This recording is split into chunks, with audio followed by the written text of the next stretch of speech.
2015, Hawaii's weekly newscast on things that matter to tech and to Hawaii. I'm your host, Nicole Hori. And I'm your co-host, Maria Kashem. In our show this time, we'll take a look at the current renaissance of fashion in Hawaii. October is Fashion Month, organized by the Hawaii Fashion Incubator and supported by the state legislature. Not too many years ago, in the years after statehood, fashion was king in Hawaii. It was a huge industry, thousands of people worked in it, and every tourist took home locally designed and manufactured aloha wear. There were many local companies designing Hawaiian fashion here then. More than that, there were many local companies sewing those designs. Liberty House, McInerney, Sears, and many other stores were loaded with locally designed and manufactured clothing. These are the clothes that local people wore. But over the years, as Hawaii connected more with the mainland and Asia, things changed. Many local fashion companies went out of business. Only a few survived. Manufacturing slowed to a stop. The expertise we had gained in fashion was largely lost. The stores and tourist market were now filled with goods made elsewhere, and the profits of aloha wear were flowing offshore. Something very interesting has been happening in the last few years. There is a new wind in the air, part of a new sense of entrepreneurship we are seeing, not so much in tech, but in making things. We see that among young people who are determined not to leave town for lack of work. We see that in the shops, including art and craft shops springing up in Kaka'ako. And most recently, we are seeing it in fashion, specifically in the Fashion Incubator, organized by Melissa White and Toby Portner. With the help and support of Senator Will Aspero, they've obtained legislative funding and organized Hawaii Fashion Month. And they're getting traction among the landlords in Kaka'ako, the most likely place for this to happen. Fashion is natural for Hawaii, not only because of our history in fashion and the natural market of our tourism, but because of the colors of the sea and sky around us, and the rich textures of our diversity in culture and environment.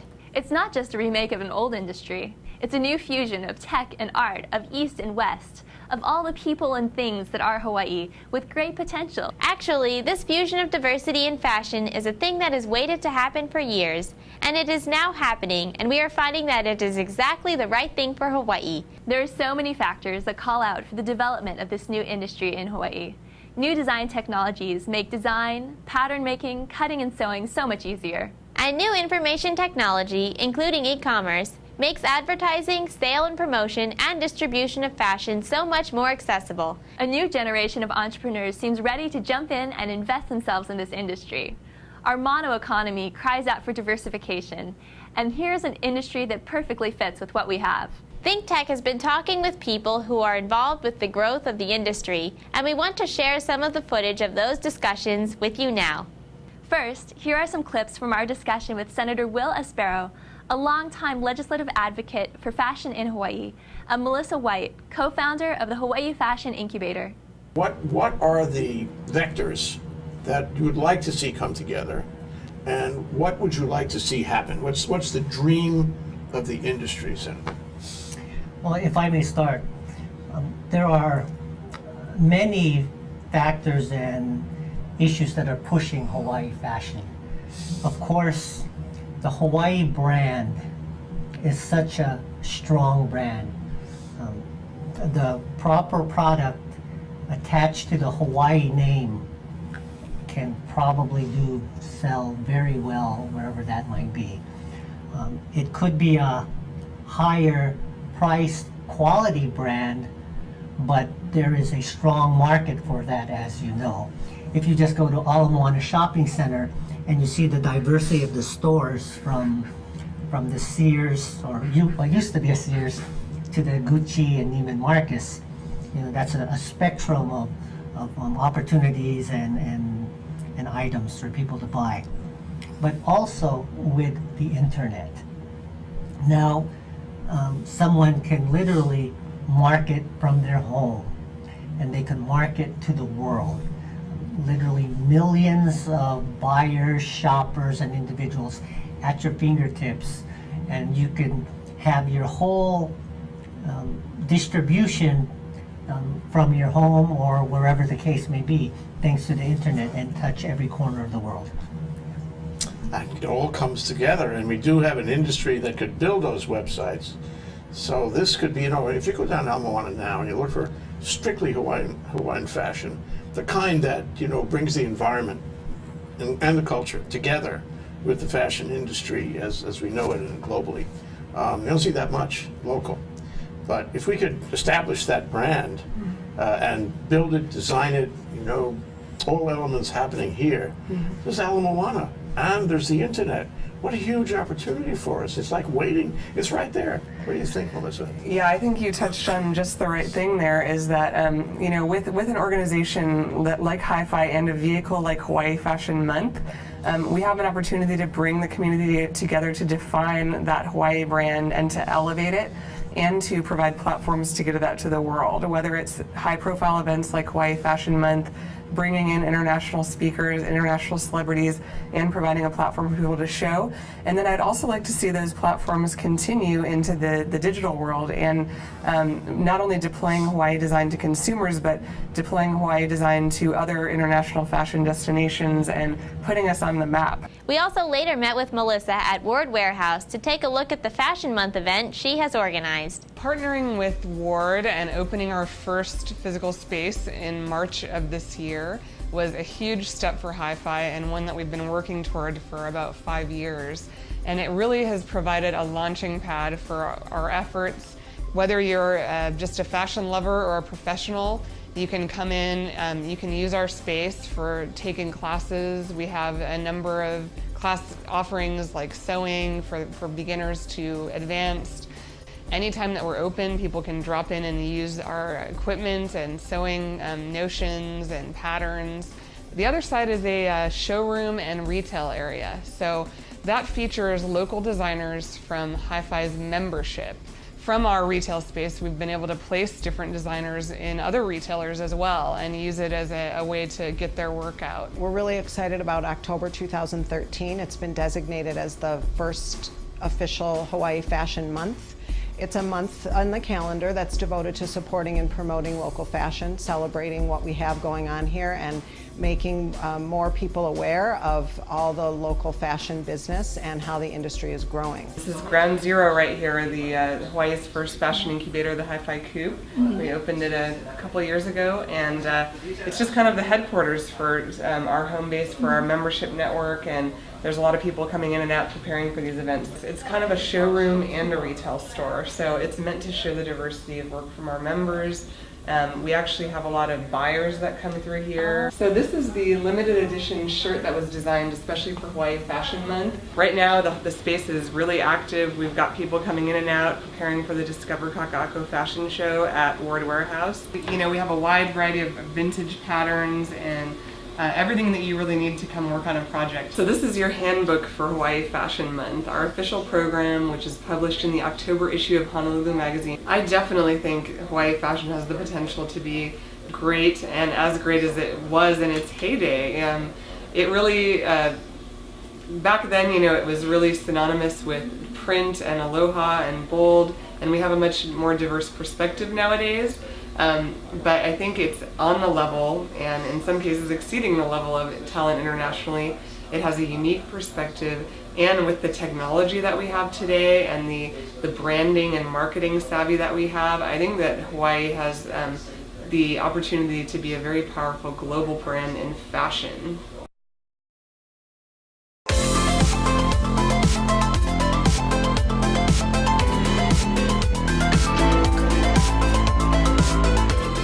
When I started maybe like 5 years ago, we were all really separate entities, and there was nothing that brought us together. I'm really excited about what Hawaii Fashion Month is going to bring so that we can continue to do what we love to do. We do have a lot of talented designers and manufacturers here in Hawaii, and we have a lot of things to offer. We're going to be missing out on a billions of dollars industry that we're being left out of simply because we haven't thought about it in the equation of revenue for our state. All of the neighbor island designers come in under one roof. It's a great place for buyers to come and just check everything out. It's going to be a great event. Denise Ray manufactures Lady E's collection in her factory, and guess where? Kaka'ako. You have to know what sewing machines you need. They all are not straight single needle. You need sergers, you need 4 needles, they're sergers, you need 5 thread sergers. And so it depends on what you're going to be specializing in, what equipment you will need. And you also need some money. We're going to get to that. Okay, so you cannot go there, and that's why people are probably still sewing out of their homes now as contractors. But you cannot launch this without resources, because you need not only equipment, but we are probably calling ourselves the 21st century manufacturer in the state of Hawaii now. We are very technology driven. One of the reasons is that I'm attempting to prepare a legacy. All of the young people who are in textile schools, they are in technology. They're not manually creating patterns anymore. That art is almost dying. And so while I cannot afford the equipment that they're learning on, I can afford something that's comparable so that when they are finished their studies, they don't have to take a flight out of here. They don't have to think in terms of leaving this state in order to get work in this industry. Also, one of my focuses is that everybody is not going to go to college. What about vocation?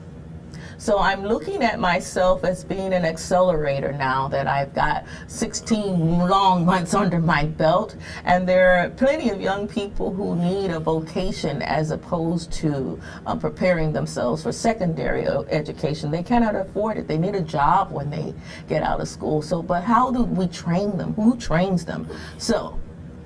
Okay, so you wake up one morning, Yes. you have the call. I got the call. Which things do you do first? Which things do you do You first? go to the money first, you go to the equipment first, you go to the books first, you try to get some lieutenants and staff to help you, you go to a banker, you go to a landlord, where do you go?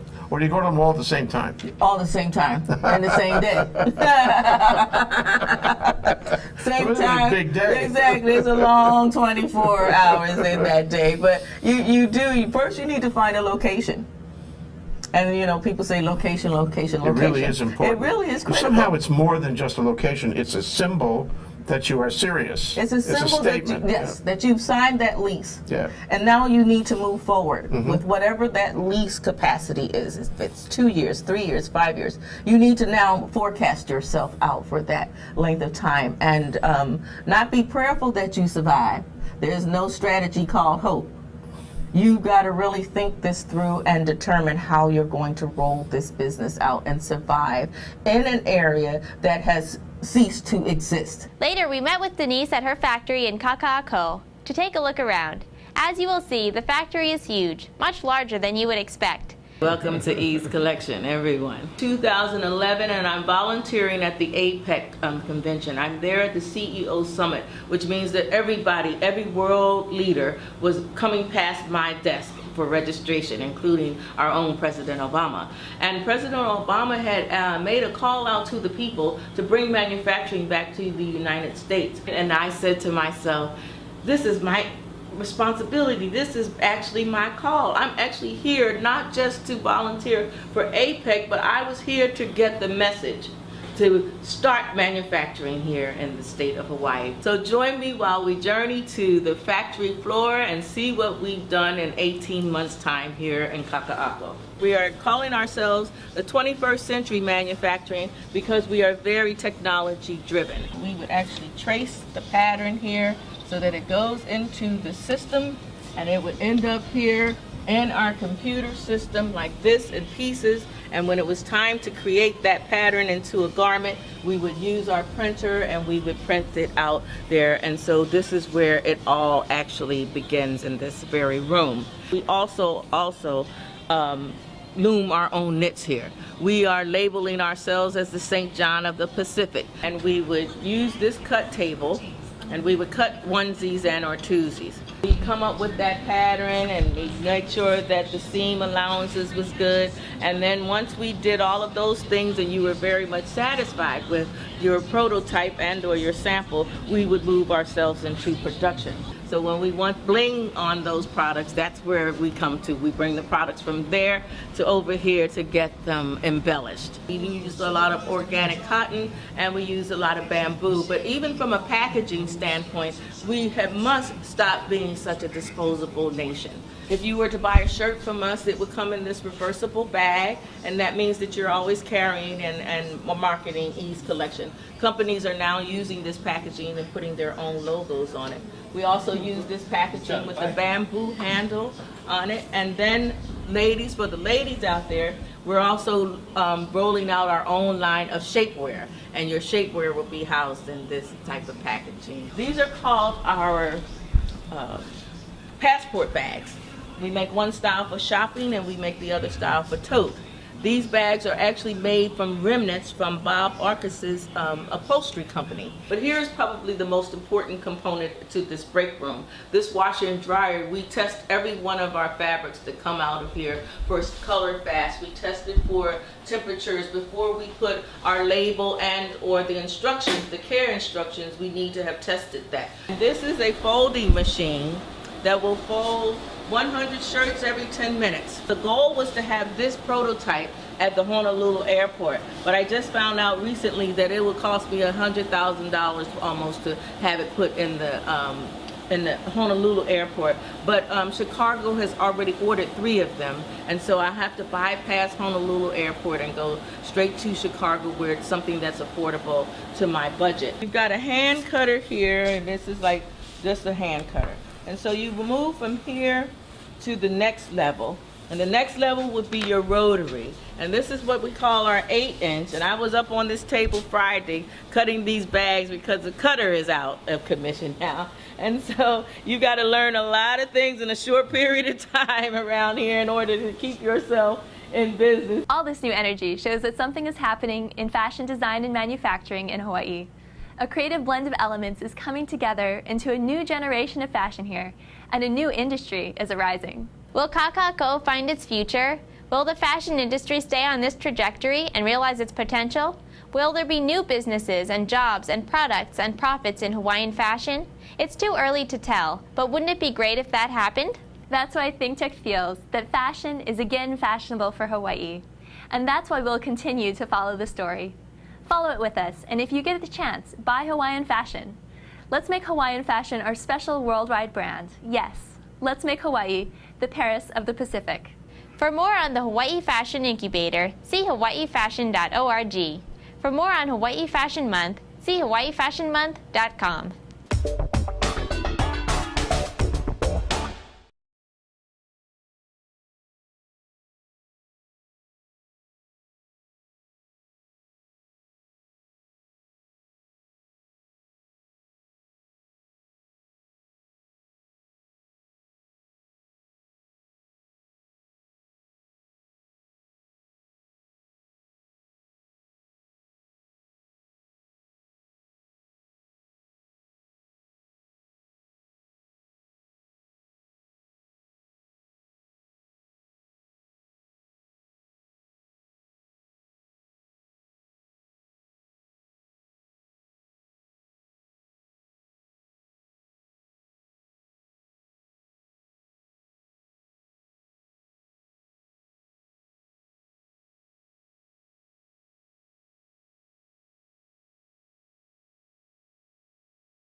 And now, let's take a look at our ThinkTech calendar of events going forward. ThinkTech streams video and audio for all of its shows live on the internet from 2 to 5 p.m. every weekday afternoon, and we replay them all night long on Ustream.tv.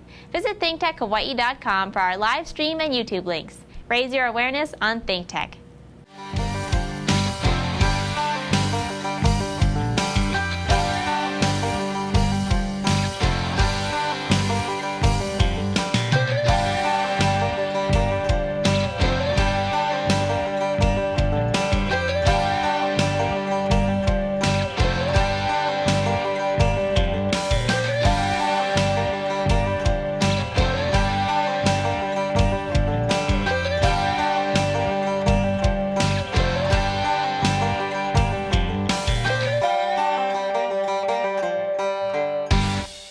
On Thursday, October 24th, ThinkTech Hawaii and the Hawaii Venture Capital Association will present a luncheon panel program at the Plaza Club entitled Newsmorphosis 3 Online.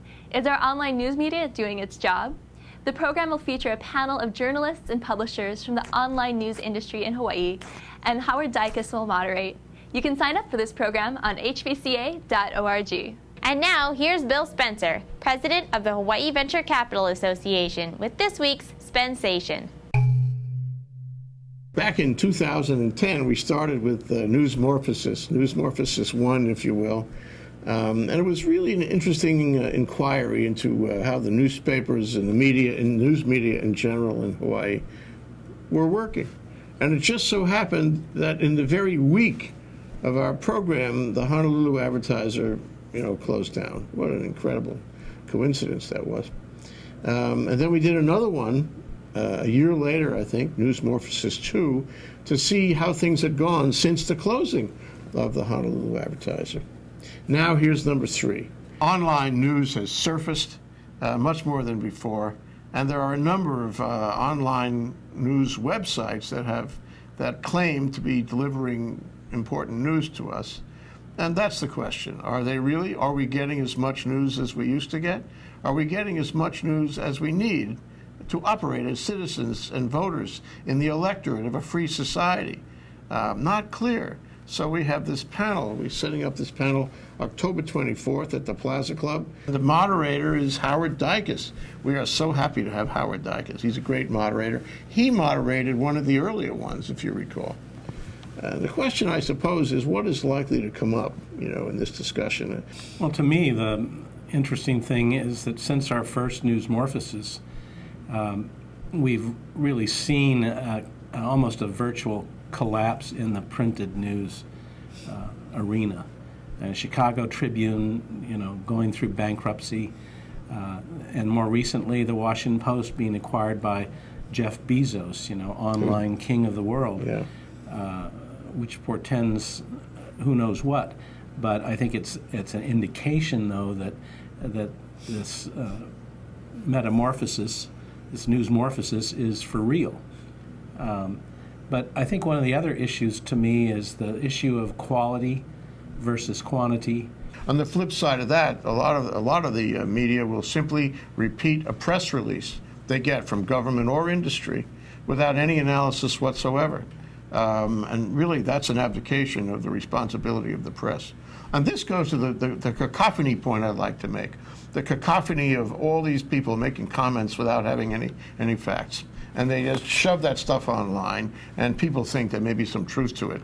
And there's no way to know, really. You have to do a lot of research, more than you did before, to actually find out which is the part that's correct. The cacophony is very tricky.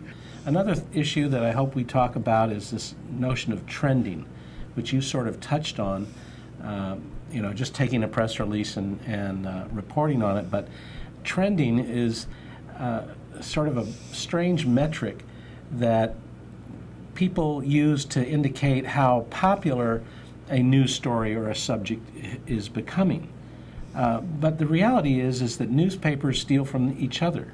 You not only have the AP and the Reuters and the wire services that everybody subscribes to and puts in their paper, but just because one paper reports on Miley Cyrus and then another one picks it up and reports on it, another one picks it up, then it becomes a trend, as if that was meaningful. If you want to spend the time, and if you want to go to multiple sources, and if you want to test credibility, test veracity, test authenticity and original source, that's one thing, but we don't have the time for that. The question is whether the country, the electorate, the people who do have the right to vote and make political decisions and choices of one kind or another are appropriately informed. How can you vote if you're not informed? And that probably explains why less than 50% of the electorate bothers to vote, because people just don't care. They're not informed. They're not reading the news. So that's what we get, an uninformed electorate that doesn't feel like they know enough to vote. Finally, in the same vein, not very far away from that point, is the fact that there are advertising agencies and public relations professionals all over the country whose job it is to manipulate the news and to try to turn it their way and change the way the world, the people, think about a given subject. Crisis management and corporate communications management. Right. There was a great story about Michelle Bachmann, who was being questioned by a reporter, and she essentially gave the same answer to every question, which was different each time, but she still twisted it back to give the same answer, which is your prototypical communication management technique. It is prototypical. It's not just Michelle Bachman. They all do that. Well, we're going to have a lot of fun on October 24th, the fourth Thursday of the month. Plaza Club, 20th floor, 11:30. Go to hvca.org to reserve your space. We'll be right back to wrap up this week's edition of ThinkTech. But first, we want to thank our underwriters. Hawaiian Electric Company and its affiliates Maui Electric and Hawaii Electric Light Company on Hawaii Island are deeply committed to the communities they serve. Galen Ho is a senior executive of BAE Systems, a global defense, security, and aerospace company. The High-Tech Development Corporation, the state's leading technology agency attached to the Department of Business, Economic Development, and Tourism. Castle & Cook Hawaii, with a time-honored legacy that spans more than 160 years and revolves around its mission of investing in Hawaii, creating communities, and providing for the needs of our state. Hawaii Gas, formerly the Gas Company, a proponent of the Liquefied Natural Gas Initiative, helping Hawaii achieve its transition to clean energy and a better energy future. Collateral Analytics, a Hawaii-based tech company empowering the real estate industry with greater and faster access to the tools and data they need to make better informed property investment decisions. The Foreign Trade Zone, operated by the Department of Business, Economic Development, and Tourism, encourages international trading in Hawaii and brings the benefits of the Foreign Trade Zone program to Hawaii businesses and entrepreneurs. Okay, Maria, that wraps up this week's edition of ThinkTech. Remember, you can watch ThinkTech on OC16 several times every week. Can't get enough of it, just like Jay Fidel does.